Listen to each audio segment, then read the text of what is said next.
Boss, your yacht looks great today. Hey, no. Sir, I think you should see this. The player count is collapsing. Do not worry. I have the perfect solution. Simple. We save the game by taking every Silkroad video off the internet. Then, copyright claim anyone who uploads another one. Sir? Now, come over here and suck my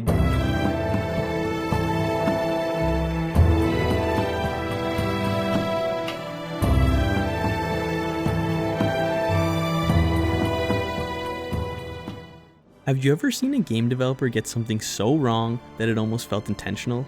Like no matter what the community asked for, every single decision they made somehow pushed the game even further away from what players actually wanted? Players hate how pay to win the game is?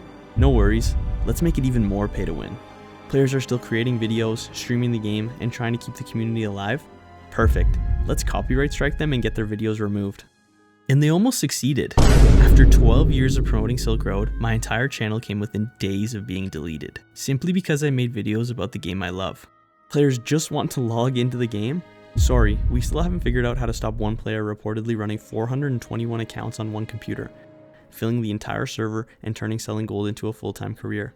Players love that one system that made Silkroad different from every other MMO, the trade runs, the trader, hunter, and thief system, the feature people still talk about 20 years later because no other game has ever really pulled it off in the same way? Great, let's rip out the heart of it and replace it with something awkward, confusing, boring, and way less fun.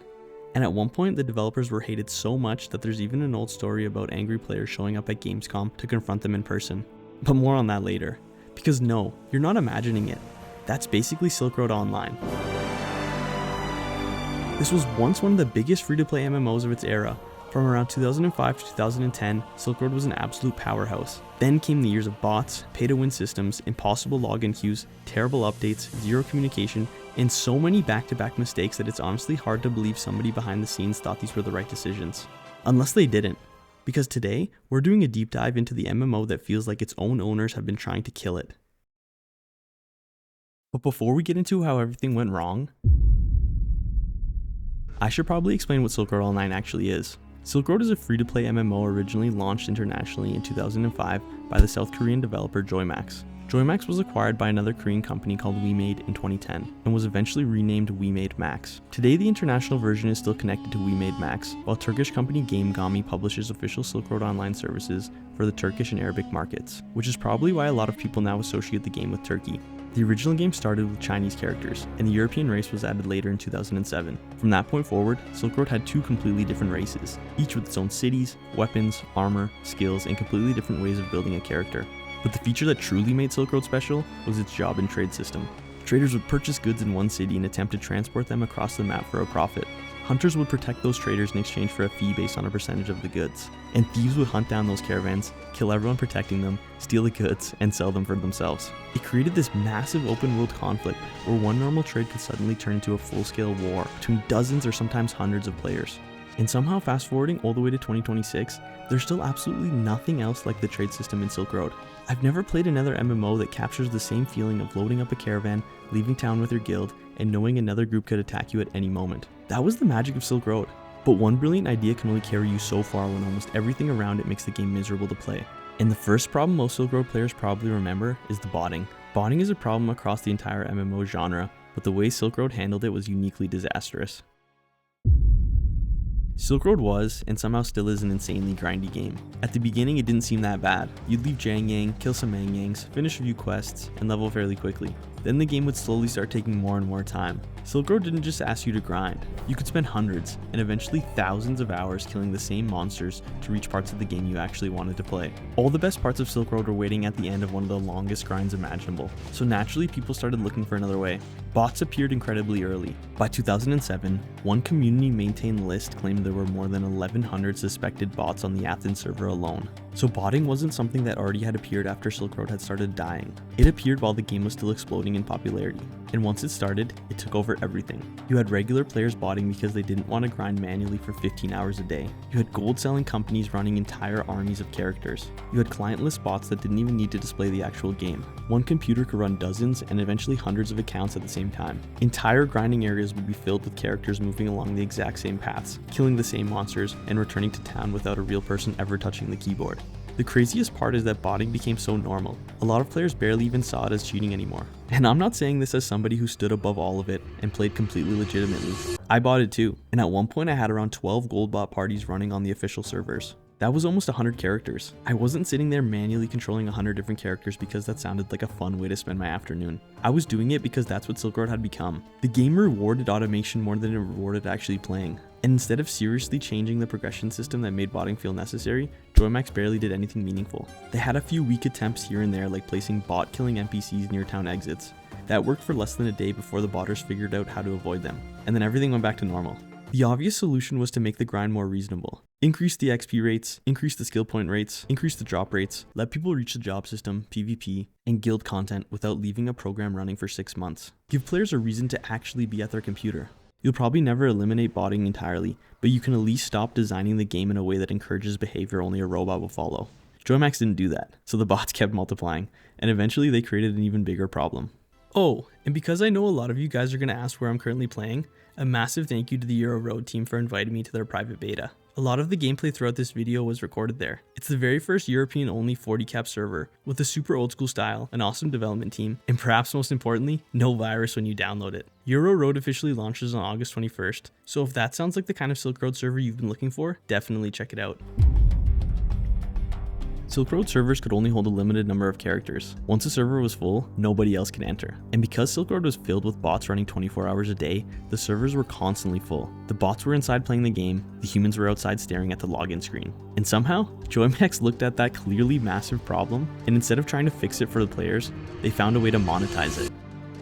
Premium Plus gave players additional experience, skill points, increased lucky rates, and other advantages. But one of the most important benefits was priority access to crowded servers.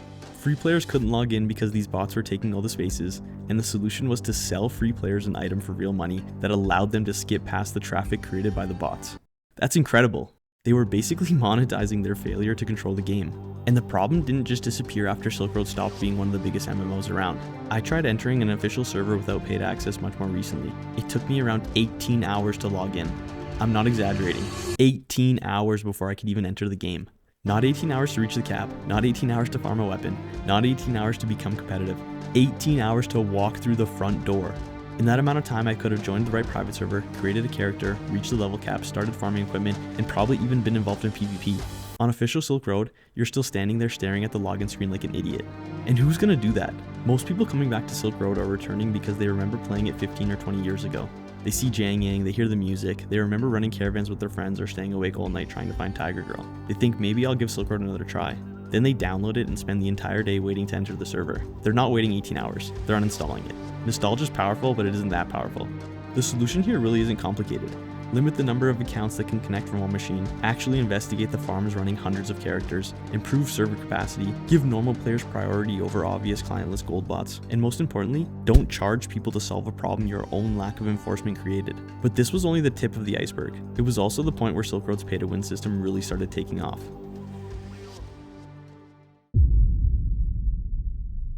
Official Silkroad isn't just pay to win. Sometimes it feels like the free experience was intentionally made as painful as possible until you finally gave up and paid. Premium gave you faster experience and skill point gains, you had paid pets that collected items for you, avatars with bonuses, alchemy items, resurrection items, scrolls that let you teleport across the map, inventory expansions, transport pets, and Magic Pop, which was basically Silkroad encouraging gambling in video games before half of the industry realized how profitable that could be. And the worst part is, all of this stacked together. A paying player leveled faster, farmed more efficiently, collected more items, traveled faster, and had more advantages once they finally reached PvP. And they could actually enter the server. I understand free-to-play games need to make money. Nobody expected JoyMax to run Silkroad as a charity, but there's a massive difference between monetizing a game and making the free version miserable on purpose. Cosmetics and small convenience items are one thing, but free players still needed a realistic path to becoming competitive. Somebody spending money can save some time. They shouldn't be playing a completely different version of the game. And the person who spends the most money shouldn't automatically beat somebody who spent months actually learning and playing it. The game could have made money without making normal players feel like some sort of unpaid extras in somebody else's wallet simulator. It's crazy to think, but somehow the current international official system is even worse, because official Silk Road eventually introduced an entire VIP hierarchy based on how much Silk or C coin you spent during a qualifying period. The more you spend, the higher your VIP tier becomes. Spend between 100 and 299 Silk and you reach Bronze VIP. Spend between 300 and 999 Silk and you reach Silver VIP. And Silver is the first tier that really matters here, because that's where you start getting priority entry when the servers are full. And to understand how ridiculous this is, you need to understand the actual money behind it. Roughly speaking, 10 Silk is about $1. So 300 Silk is about $30. Which means on official Silk Road, priority login access basically starts at $30. Not $30 for a new expansion, not $30 for some huge content update. Around $30 to reliably log into the game because the servers are still packed with bots. And that's the cheapest level most players seem to consider remotely playable. But the hierarchy doesn't stop at logging in. Spend between 1,000 and 4,999 Silk in a month and you reach Gold VIP. That means spending roughly $100 to $500 in 1 month.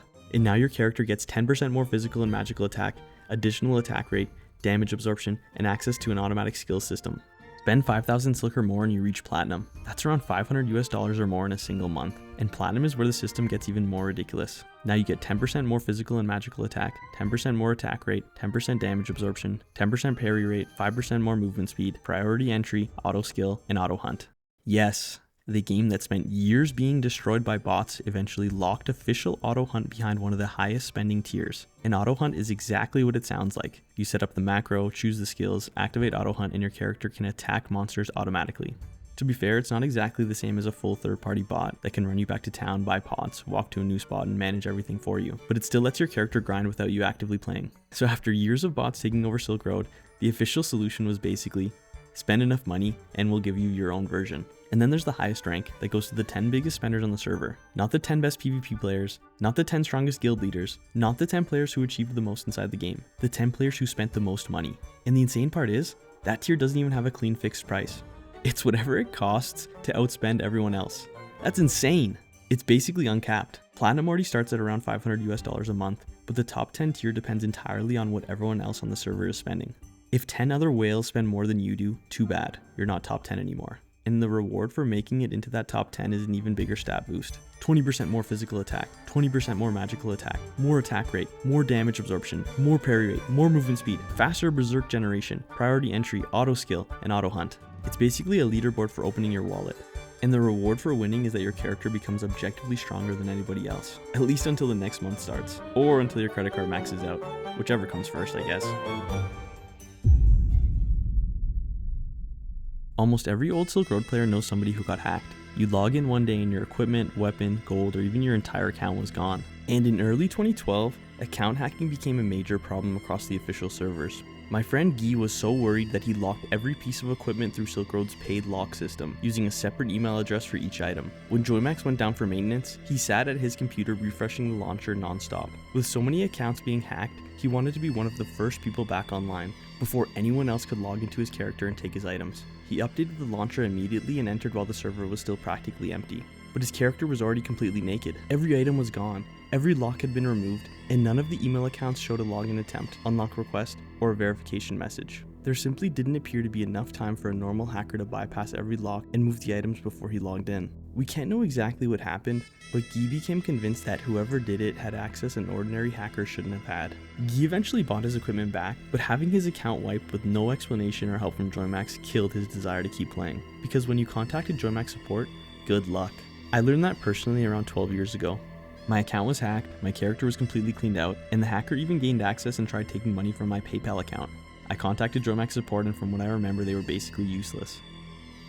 That pushed me away from the game for years. Losing an MMO account isn't like losing a few hours of progress. For a lot of players, that character represented months or years of grinding, trading, upgrading, and playing with friends. When all of that disappeared and the company basically shrugged, players didn't just lose their equipment, they lost whatever trust they had left. And I didn't look at my empty character and think, you know what, I should start over and give Joymax more money. I stopped playing. Better account security wouldn't have fixed every case, but better recovery, better login protection, and support that actually looked into the cases could have saved a lot of players. Instead, Joymax became known for barely communicating with its community, and that became part of the pattern with Silk Road. The game kept changing, but the problems players cared about kept staying the same. Meanwhile, private servers, even the messy ones, were at least trying to make Silk Road feel like Silk Road again. In the official version, well... Somehow the actual creators of Silk Road managed to mess with the one system that made the game special in the first place. The iconic job system. The original trader, hunter, and thief system was basically perfect. It was super simple. Traders bought goods and tried to move them across the map. Hunters protected them, and thieves tried to rob them. And that was it. But that simple idea created more real interaction than almost anything else in the game. Traders had to decide how much they were willing to risk. Hunters had a reason to organize, escort, scout ahead, and protect the caravan. Thieves had a reason to stalk the roads, wait outside towns, set traps, and turn one normal trade into a full-on war. That system was basically the soul of Silk Road. It's why people still talk about trade runs 20 years later, and it's why almost every serious private server still tries to recreate that old school job feeling. Because Silk Road's identity wasn't just grinding mobs, it was trade runs. It was caravans leaving town, hunters trying to protect them, thieves showing up out of nowhere, and one normal run suddenly turning into complete chaos. So if there's one system JoyMax should have protected, it was that one. Their prized possession. The most iconic system in the entire game, and they changed it. In 2011, with the Legend 7 update, JoyMax reworked the job system so heavily that the classic trader, hunter, and thief triangle was no longer the same thing. The old trader role was basically replaced by NPC trading, and the player side became much more focused around hunter versus thief. So instead of the classic loop where real traders loaded goods, real hunters protected them, and real thieves tried to rob them, the newer system pushed players into job levels, job quests, specialty goods, NPC caravans, consignment trading, and a bunch of systems that felt more artificial. And maybe some players did enjoy the newer system, but for me, it felt like they took the most iconic part of the game and made it awkward, confusing, boring, and way less social. That's what I'll never understand. Silk Road didn't need to become a completely different game. The foundation was already there. Instead, the same problems continued for years. And eventually, the anger towards JoyMax became so intense that it created one of the strangest legends in Silk Road history, the Gamescom Legend.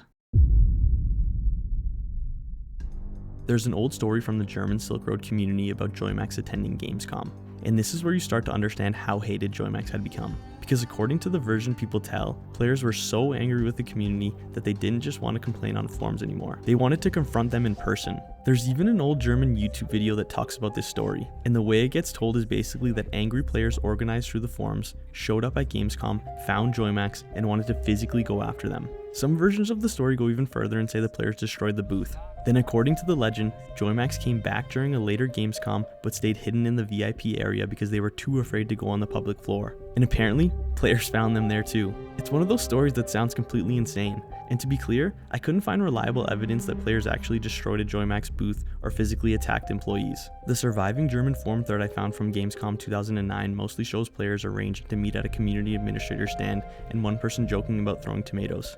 So the safest version is probably this. Something may have happened, the German video may have repeated an exaggerated version of it, and years of forum anger probably turned into Silk Road folklore.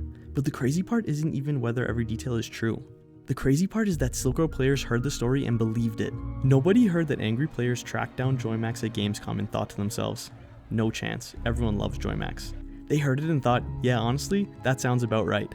That tells you everything about how badly JoyMax's reputation had fallen inside its own community. And years later, after JoyMax became We Made Max and GameGami became operating the official services for the Turkish and Arabic markets, you'd hope that relationship with the community would have improved. It didn't. And this is where my channel comes into the story.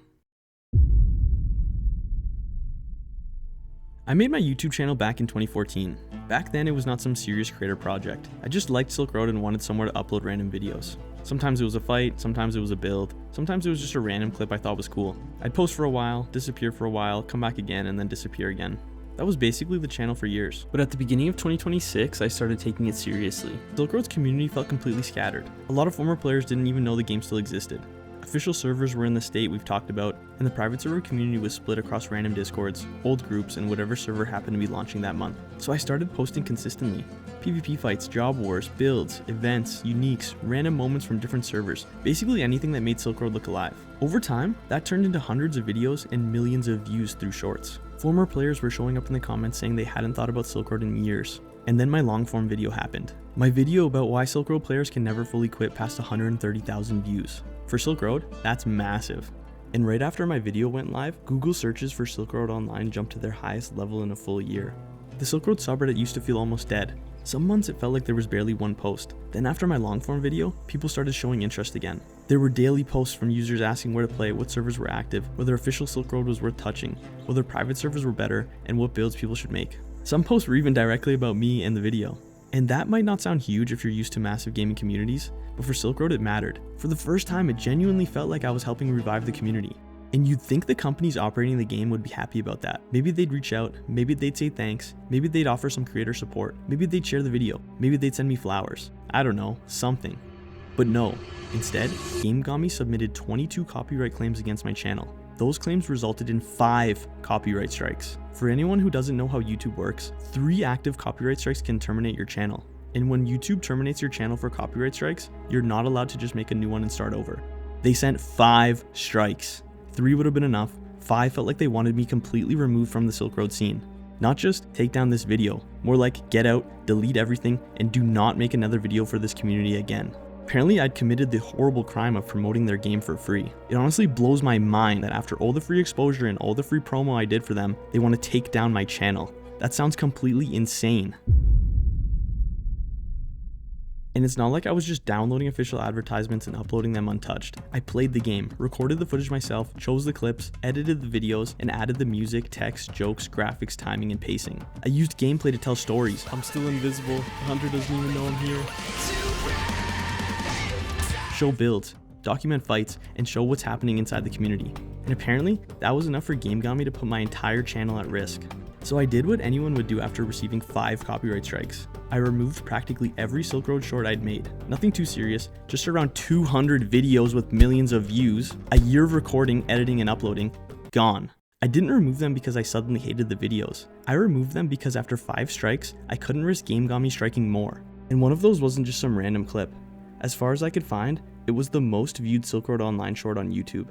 The biggest short form piece of Silk Road promotion on the entire platform. And I had to take it down just to protect the rest of my channel. And the worst part is, I wanted to keep posting. There were videos I wanted to make, things happening in the community I wanted to cover. So instead of making videos about Silk Road, I was sitting there wondering if the next upload would be the one that got my entire channel deleted. And it would have been nice if they contacted me first, explained the issue, or replied to one of the emails I sent them. But apparently they had enough time to submit 22 copyright claims, they just didn't have enough time to reply. And I'm not the only person this has happened to. Other YouTubers and streamers have also had Silk Road content targeted. Videos have been removed, streams have been taken down, channels have been put at risk, and in some cases channels have been removed entirely. All because people were showing others the game. And I genuinely don't understand it. Most developers would kill to have people making content about their dying MMO. They spend money on ads, sponsorships, creator campaigns, trailers, and anything else that might get people to care. Silk Road had people doing that for free because they genuinely loved the game. And Gamescom's response was basically, thanks for the free promotion, now shut up, delete everything, and if you don't, we'll take your entire channel with it. It's like they're taking notes from Nintendo, except Nintendo can get away with it being Nintendo. Silk Road doesn't have that luxury. That's the part I can't get over. Silk Road desperately needs attention. It needs former players seeing a clip and thinking, I haven't played Silk Road in 15 years, maybe I should check it out again. This should have been so easy. Give creators clear rules, message them before launching strikes, support streamers, share community videos, highlight events, and even reply to an email once in a while. Just basic community management. Instead, creators are deleting their own work because they're afraid their channels are going to disappear. You can't say you want people to care about your game while attacking the people making others care about it. Maybe somebody inside Gamescom believes they're protecting the Silk Road name, but what exactly are they protecting? Servers filled with bots? An 18-hour login queue? A game where people pay for the privilege of entering? A spending hierarchy where the biggest customers receive the strongest buffs? The one job system everyone loved, reworked into something most old players don't even talk about with the same excitement? A reputation so bad that players believe JoyMax got chased out of Gamescom? At some point, they have to look in the mirror and face the actual result. They're removing the very people keeping the game visible. And instead of making Silk Road feel like a game that welcomes its community, they've made it feel like one that's actively trying to get rid of it. The community they keep pushing away is the only reason Silk Road is still alive. Silk Road didn't survive because JoyMax, WeMadeMax, or Gamescom managed it perfectly. It survived because players refused to let it die. Private server developers preserved different versions of the game. Guild leaders kept groups together. Players created forums, discords, guides, streams, and videos. Friends dragged each other back every few years. People heard the janging music again and immediately remembered how they felt playing it as a kid. That's why Silk Road survived. The community kept feeding life into it. And I still do love Silk Road. That's why this bothers me so much. The game could still have a future. Maybe Silk Road will never become a massive mainstream MMO again, but there still is a real community here. There's still thousands of people who care about this game. There's There are still former players who would come back if the experience wasn't so hostile. That's why all of this is so frustrating. Silkroad doesn't need to be saved from its players. The players are the only reason it still exists. But you can't rebuild a community while attacking the people trying to rebuild it. You can't ask for attention while deleting the people giving it to you. And you can't keep wondering why players leave when every decision you make gives them another reason to go. I tried to revive a dying MMORPG community, and after everything I've seen, I'm starting to think the biggest threat to Silkroad was never the bots. It wasn't the pay-to-win systems. It wasn't even the hackers. It was the people running it.